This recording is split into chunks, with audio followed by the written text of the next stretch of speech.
Kementerian Pertahanan Suriah mengungkapkan tentara Israel kembali menyerang kawasan Damaskus, Suriah pada Jumat 3 Mei 2024. Adapun Israel meluncurkan serangan udara menggunakan rudal dari dataran tinggi Golan ke pinggiran Damaskus, Suriah pada Kamis 2 Mei 2024. Pemboman Israel diduga menargetkan titik militer di sekitar daerah Najha di pedesaan Damaskus. Bangunan yang menjadi sasaran pemboman Israel adalah milik cabang keamanan negara Suriah. Kerusakan besar terjadi pada bangunan 3 lantai tersebut. Sumber keamanan dalam aliansi yang mendukung pemerintahan Presiden Suriah, Bashar Assad, menjelaskan kepada Reuters bahwa lokasi yang diserang itu terletak tepat di sebelah selatan tempat suci Sayyidah Zainab.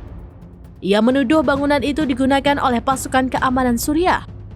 Namun, laporan itu dibantah oleh pemantau perang Observatorium Suriah untuk Hak Asasi Manusia atau SOHR. Kepada The Times of Israel, SOHR mengatakan bangunan itu telah digunakan oleh anggota kelompok Hizbullah yang didukung Iran sebagai pusat penahanan sejak tahun 2014.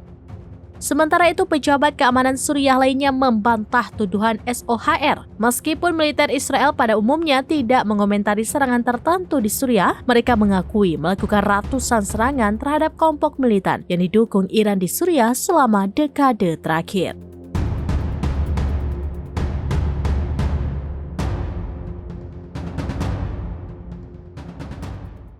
Download Tribun X sekarang, menghadirkan lokal menjadi Indonesia.